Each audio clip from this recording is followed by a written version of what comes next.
This killing by Donald Trump's invasion forces in Maine is the biggest thing that has happened in Maine this year by far, the most important thing. It happened early yesterday morning. And what did the senior senator from Maine do? Nothing. She did nothing. What could the senior senator from Maine do? A lot. She is the chair of the Senate Appropriations Committee, which decides how much money Donald Trump's invasion forces should get. She cast the deciding vote this year to fund ICE and the rest of Donald Trump's invasion forces who have been indiscriminately killing people on the streets of America without objection from Maine's senior senator. Susan Collins was not reluctant to vote to give ICE the biggest budget they've ever had to continue their reckless attack on the people of this country. She gave ICE everything they wanted and more. And when ICE did the very predictable thing of killing another unarmed, innocent person yesterday, this time in Maine, Susan Collins could not find her voice. She said absolutely nothing publicly. But today, Susan Collins did finally speak publicly. It was at an Appropriations Committee hearing, not an emergency hearing that she called to find out why the ICE agents on that street in Biddeford, Maine, were not wearing the body cameras that she bought for them. Not an emergency hearing to find out why those ICE agents did not use the de-escalation training that she increased the ICE budget to pay for, training that obviously does not work. Oh, no, no, no. She did not hold an emergency hearing in her committee because she was worried about the threat, not worried about the threat of the people from Maine and Donald Trump's invasion forces. She was worried about another threat. Here is the threat she was worried about. First of all, let me welcome our distinguished witnesses today. It's a great honor to have you here to respond to our questions. I could not help but think, as I heard Justice Kagan's comments about the 38% increase in the number of threats, that it is increasingly dangerous to be a Supreme Court justice these days. It's not as dangerous as being a resident of Maine, and we can prove that now statistically.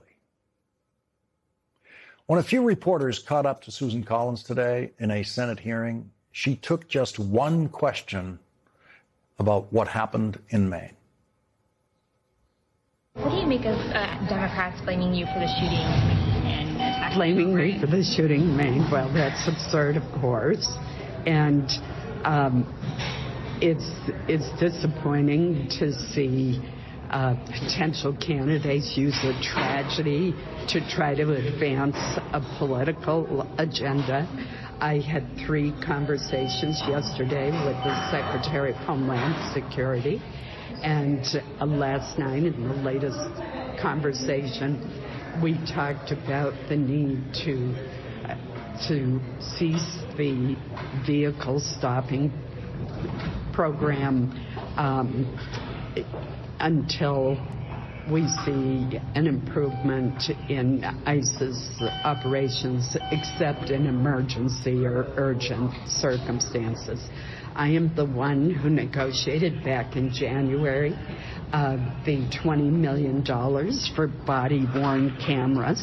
I am the one who negotiated the funding for de-escalation training, and I'm the one who negotiated a 17% increase in the budget of the independent inspector general. So I'm the one who argued for all of the safeguards, which would have become law sooner, and the cameras purchased faster if the Democrats had not held up the bill.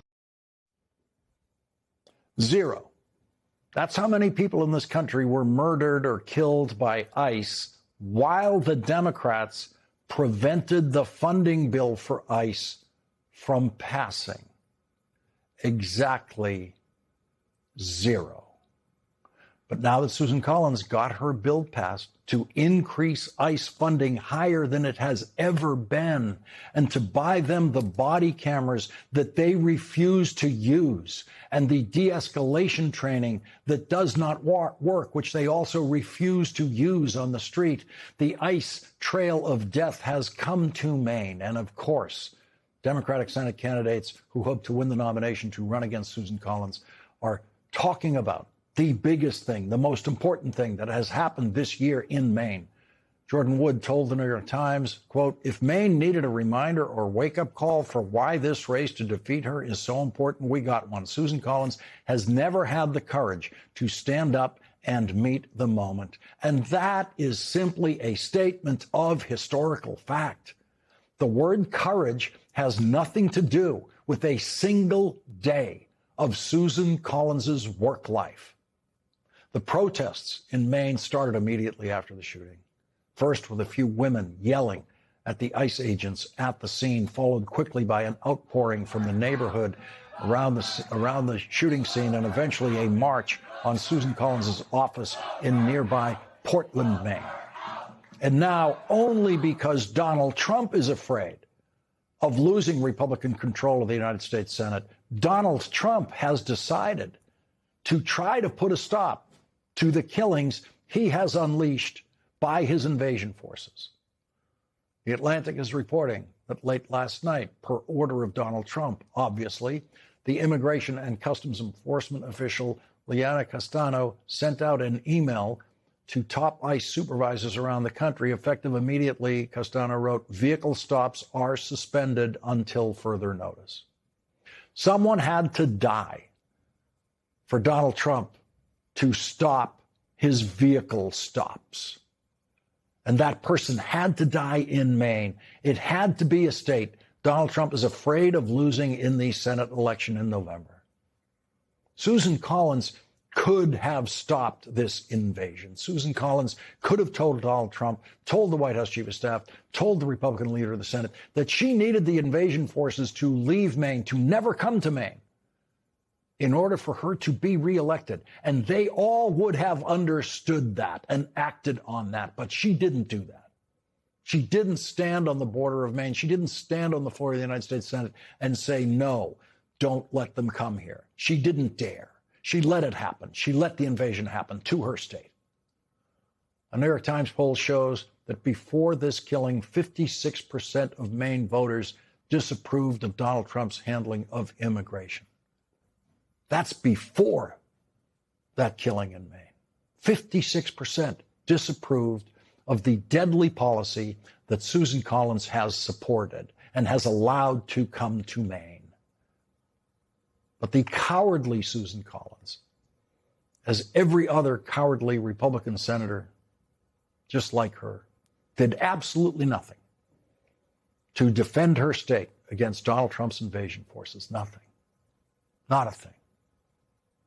The statement that the Department of Homeland Security put out 12 hours after the shooting said, quote, ICE law enforcement attempted to conduct a vehicle stop.